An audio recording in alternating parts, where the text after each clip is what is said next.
In this video, part 2 of this series, I'll continue discussing my favorite orchestral moments for timpani and bass drum.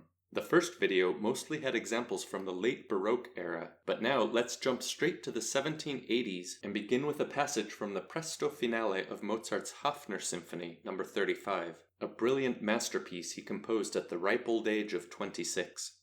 Notice that the two timpani are tuned to the expected tonic and dominant pitches, but in many old scores like this one, they are confusingly notated as a transposing instrument. So a written C just means tonic, or D, and a written G just means dominant, or A.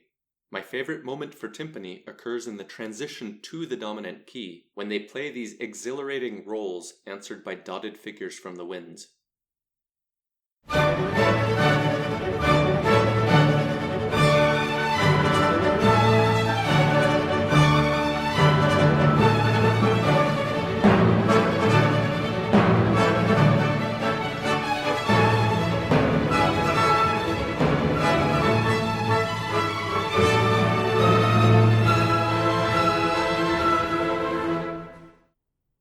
Now listen again and notice that these first two rolls are 5/7-1 cadences, with the timpani playing the roots of both chords.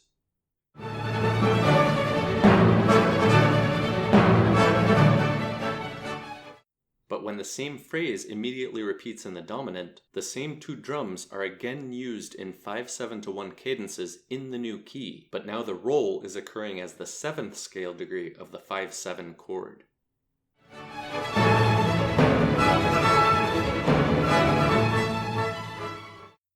This is a sneaky way of overcoming the limitations of having only two possible pitches when modulating to a new key. This passage returns in the recapitulation section, after which the timpani play an even larger part in the more stormy progression that returns to the tonic instead of modulating.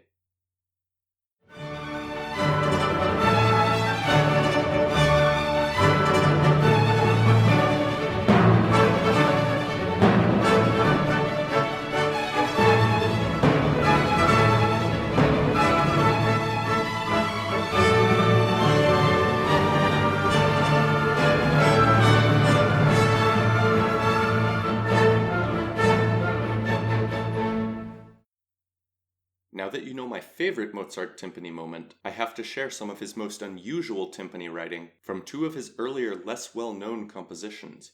First, a rare example in this era of a piece scored for 4 timpani, the K188 Divertimento, actually composed in 1773 when he was only 17.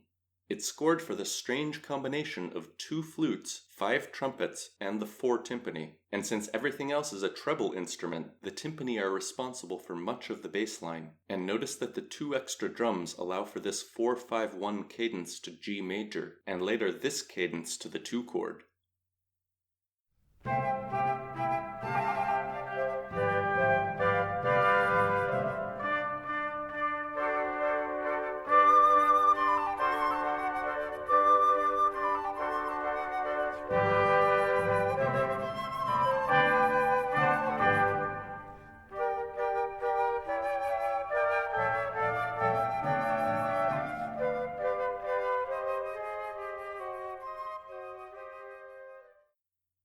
Three years later, at the age of 20, he composed the much more interesting K239 Serenata Notturna, scored even more strangely for 2-string orchestras and timpani. Because of this scoring, I sometimes jokingly refer to this piece as Mozart's Concerto for Timpani.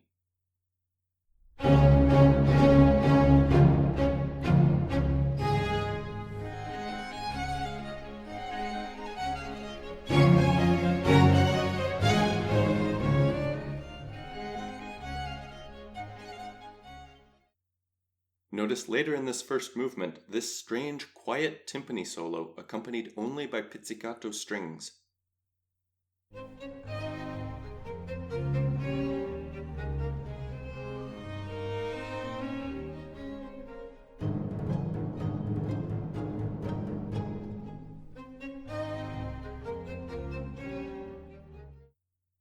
I personally value this piece mainly for its amusing finale, which begins with this whimsical rondo theme interrupted in its second repeat by this bombastic timpani entrance.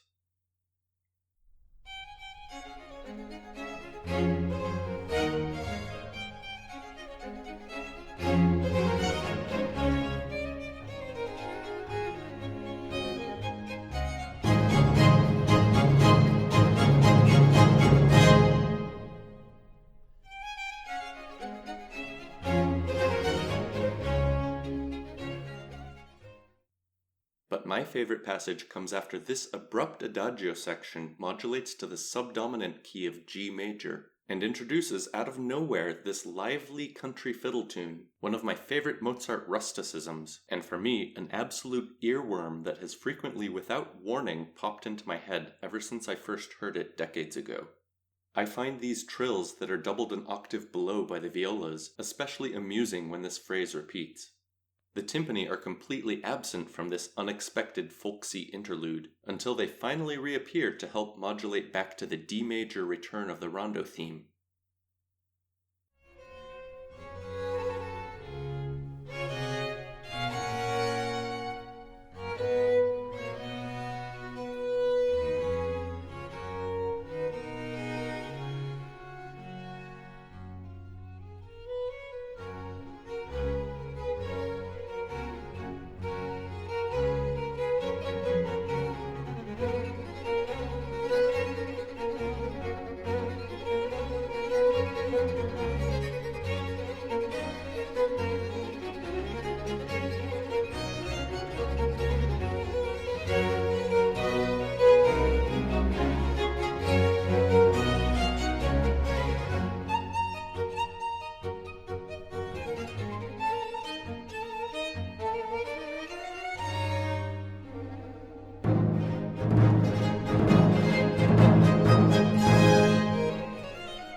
Now jumping to the end of the movement, remember that rondo themes very frequently contain these dramatic fermatas that performers were expected to embellish with mini cadenzas, so notice in this performance that the first violinist decorates this fermata before the rondo theme returns. This pizzicato passage hilariously reintroduces the country fiddle tune, now in the tonic and now combined with a humorous countermelody, leading to the final fermata of the movement. The timpanist in this performance must agree with me that this is a timpani concerto, since this final fermata is decorated by a mini timpani cadenza before the final bars of the piece.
My favorite timpani passage from Haydn's music occurs in the brilliant finale of Symphony No. 82, nicknamed The Bear, and this movement also happens to be my all-time favorite Haydn rusticism. It begins with this pulsating grace note drone accompanying the folksy violin tune, but on the very next page the drone is briefly taken over by the timpani, now accompanying the wind instruments.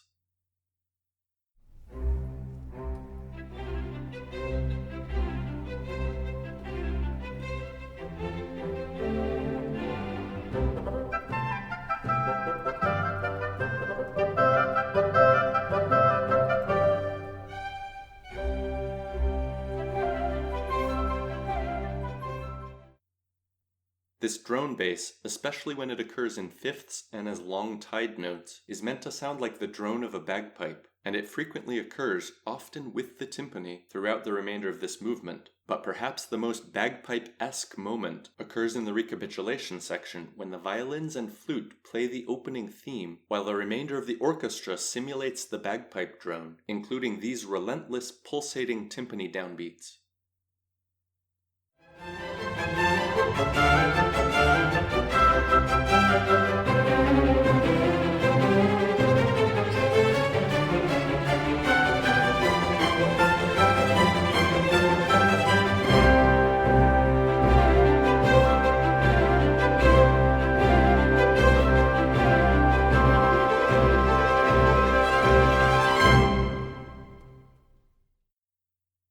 This whole movement is such a masterpiece that I originally had a lengthy tangent planned for this video, but instead I've decided to analyze this entire finale in an upcoming video of its own, so stay tuned.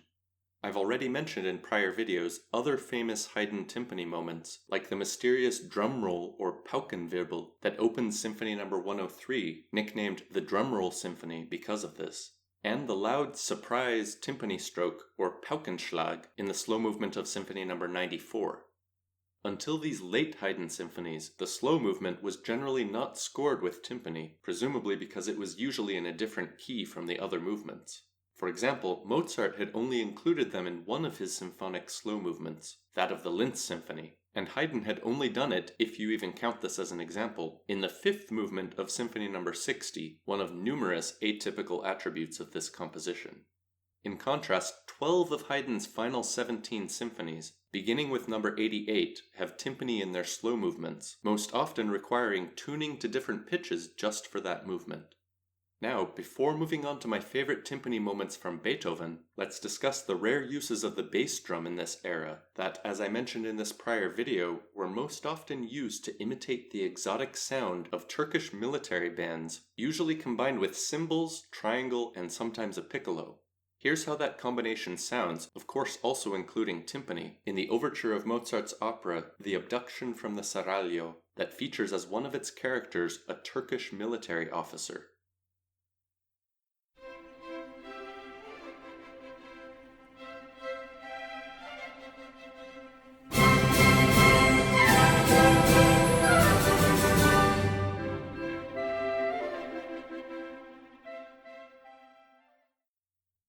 More than a decade later, Haydn used this same combination of percussion instruments in the slow movement of Symphony No. 100, leading audiences to nickname it the Military Symphony. Listen to this passage from the middle of the movement to hear what this sounds like.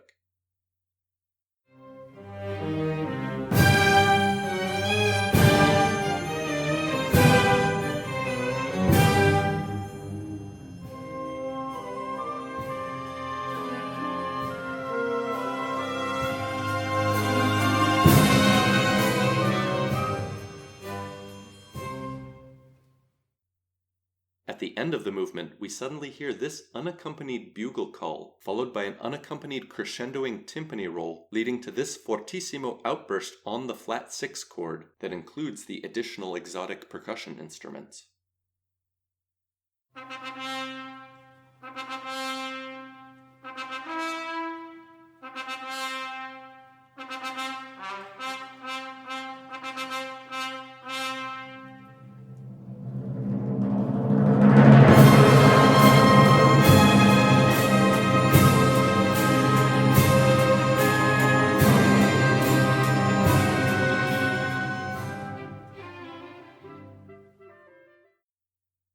And of course, after being silent for most of the subsequent 2 movements, these instruments make a surprise return at the end of the finale.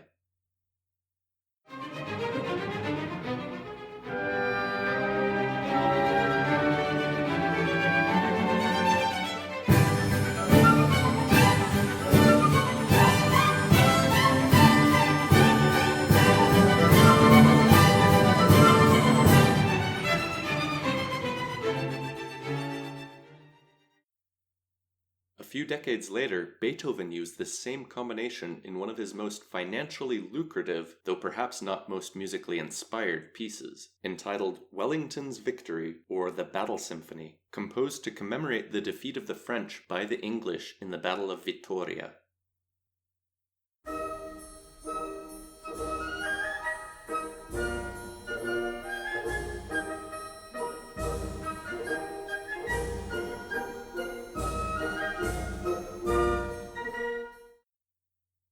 Like the Rameau overture we heard in the first video of this series, this piece calls for cannons, meaning in most performances, bass drums. In this case, an English cannon and a French cannon, notated much like they were in the Rameau score. This battle section is also scored for 2 ratchets to simulate gunfire, again, one on the English side and one on the French side.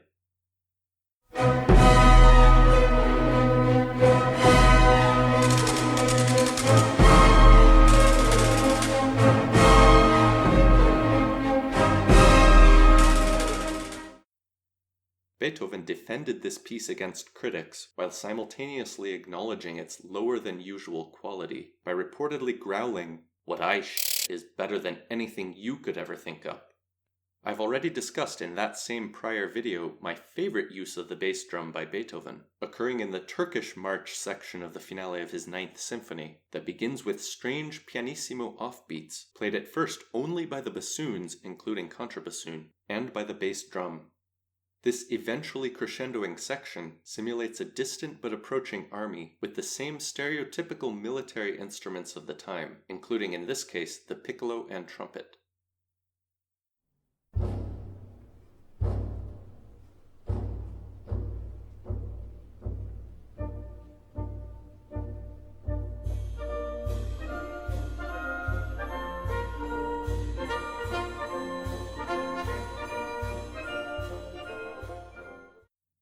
I've also already discussed most of my favorite Beethoven timpani moments in this video about his most intense symphonic passages, since timpani are such a critical component of his famously intense orchestral sound. Without rehashing every moment from that more than hour-long video, just re-listen to this one colossal moment from the first movement of the Ninth Symphony, and imagine how comparatively impotent it would sound without these ferocious timpani rolls.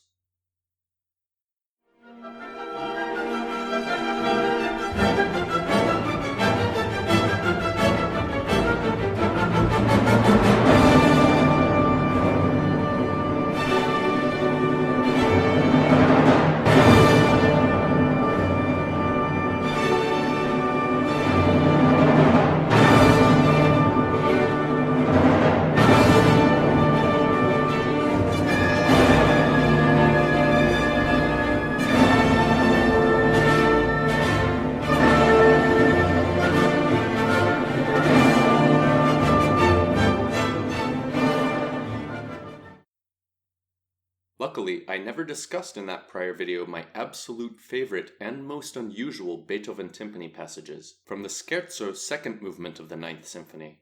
I'll conclude this video with that discussion, but first a few other examples of his more unusual timpani tunings. Like the late Haydn symphonies, 6 of Beethoven's 9 require timpani in their slow movements, with symphonies 3, 4, and 9 requiring tuning to the new key of the slow movement. In Symphony No. 7, the slow movement is in the parallel minor, so no retuning is necessary. And interestingly, in Symphonies 1 and 5, the timpani are not retuned, even though the slow movements are in a new key. This is especially striking, pun intended, in the case of Symphony No. 5, since its slow movement is in A-flat major after the C minor opening movement, yet the timpani remain tuned to C and G, and only appear during the dramatic surprise modulations to C major. Notice that the first C is actually part of the German augmented 6th pivot chord in this modulation.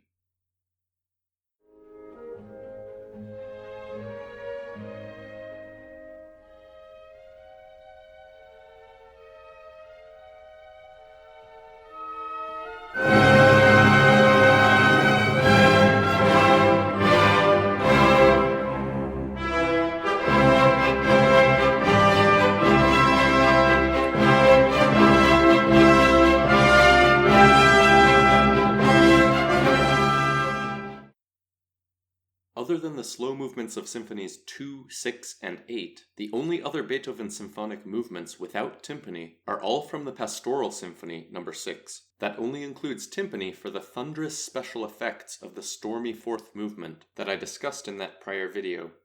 In Symphony No. 7 in A major, the scherzo third movement is in F major, so the original E drum from prior movements is retuned to F, while the A drum stays the same. Tuning timpani to the interval of a minor sixth was unusual in this era, but it allowed the first section of this movement to begin in F major and modulate to A major.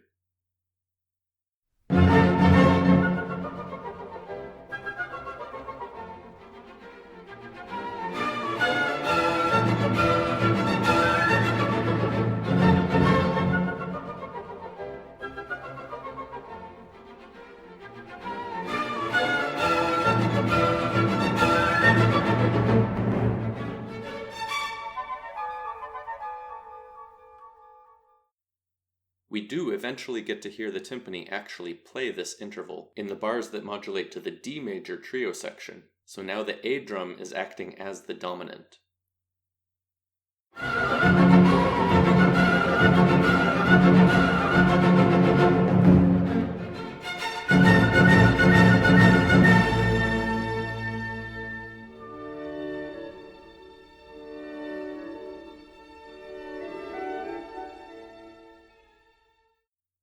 I also have to mention Symphony No. 8 in F major, that calls for the expected F and C timpani in its first and third movements, but suddenly in its finale calls for the timpani to be tuned at the octave.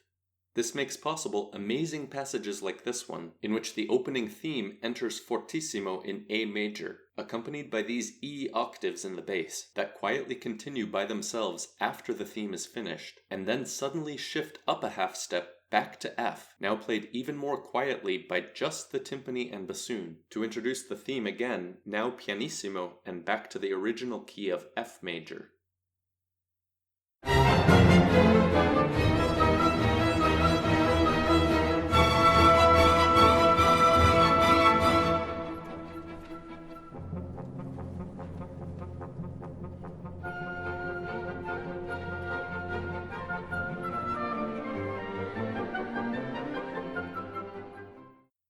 These timpani and bassoon octaves always remind me of the similar staccato octave accompaniment in the finale of Haydn's Oxford Symphony, No. 92 in G major, especially when the opening theme repeats with the bassoon playing the octaves. Notice also that the theme itself ends with these octaves.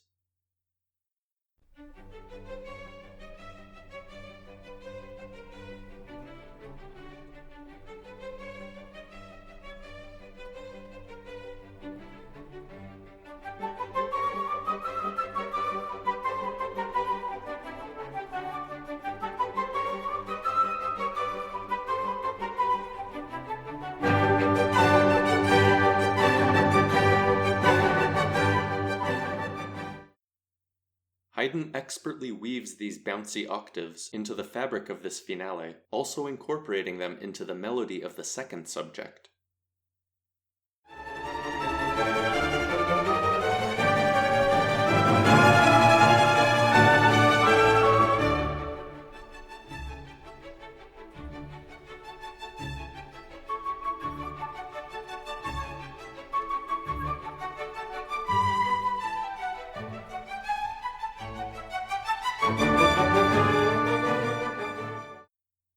Back to the finale of Beethoven's Eighth, these timpani octaves return in the coda section, this time as a solo without the bassoon.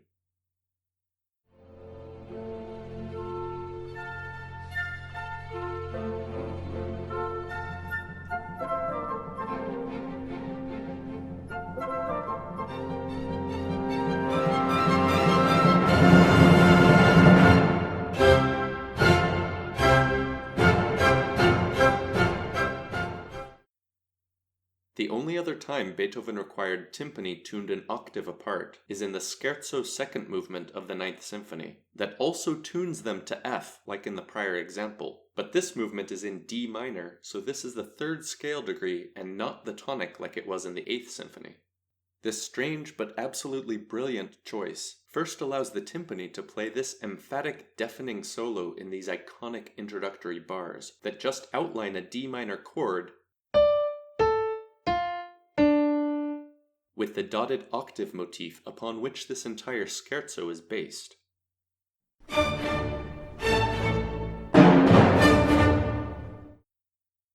I've already briefly discussed the ensuing crescendoing fugal passage in this prior video, so let's skip to the end of that crescendo when the timpani reappear, playing only on chords that happen to contain Fs, though so far never the actual root of the chord. For example, here the Fs are the seventh of these dominant chords that modulate to the new key of C major. Also notice in this section Beethoven's comically obsessive dynamic markings that I've pointed out in other videos as well.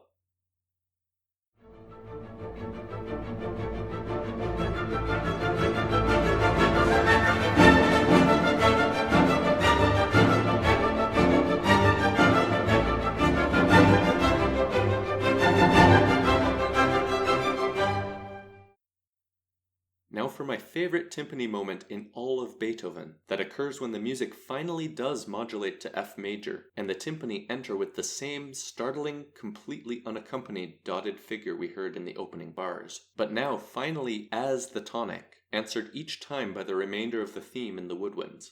F major is a key we would generally expect to visit since it's just the relative major, but how Beethoven gets here is what makes this moment so amazing.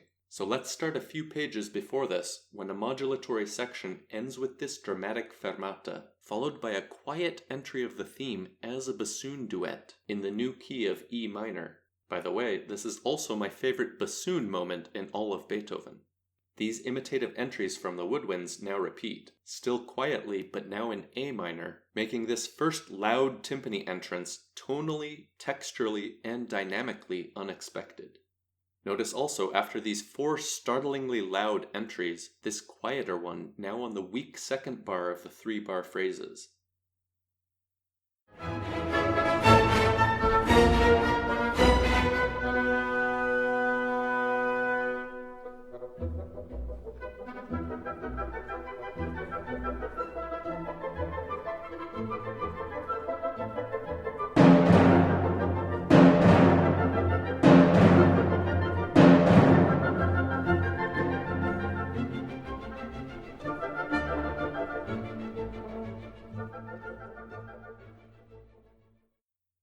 Shortly after my favorite timpani moment that we just heard is another spectacularly powerful timpani moment when the orchestra crescendos from pianissimo to eventually fortissimo, with these crescendoing timpani entries that culminate in this deafening triplet roll as the entire orchestra now ferociously plays the theme, finally again in D minor. Notice that the timpani are now by necessity back to playing the third of the chord, but this time joined by the violas and B-flat horns, and that on the next page, these same Fs become the dominant of the new key of B-flat major.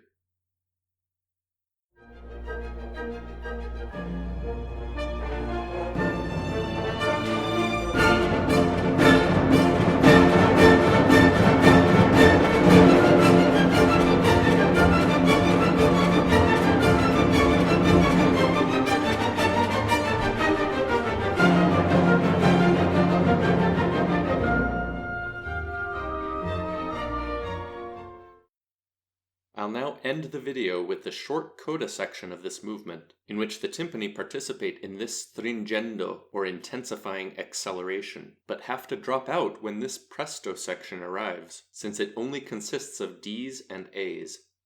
The trio theme that I discussed at length in this prior video now reappears, but abruptly stops midway through its second phrase, and suddenly the presto section forcefully returns to end the movement, again absent timpani that might have given this last note some extra oomph, but can't because it's just a D. Now listen to the final bars of, in my opinion, Beethoven's greatest scherzo movement.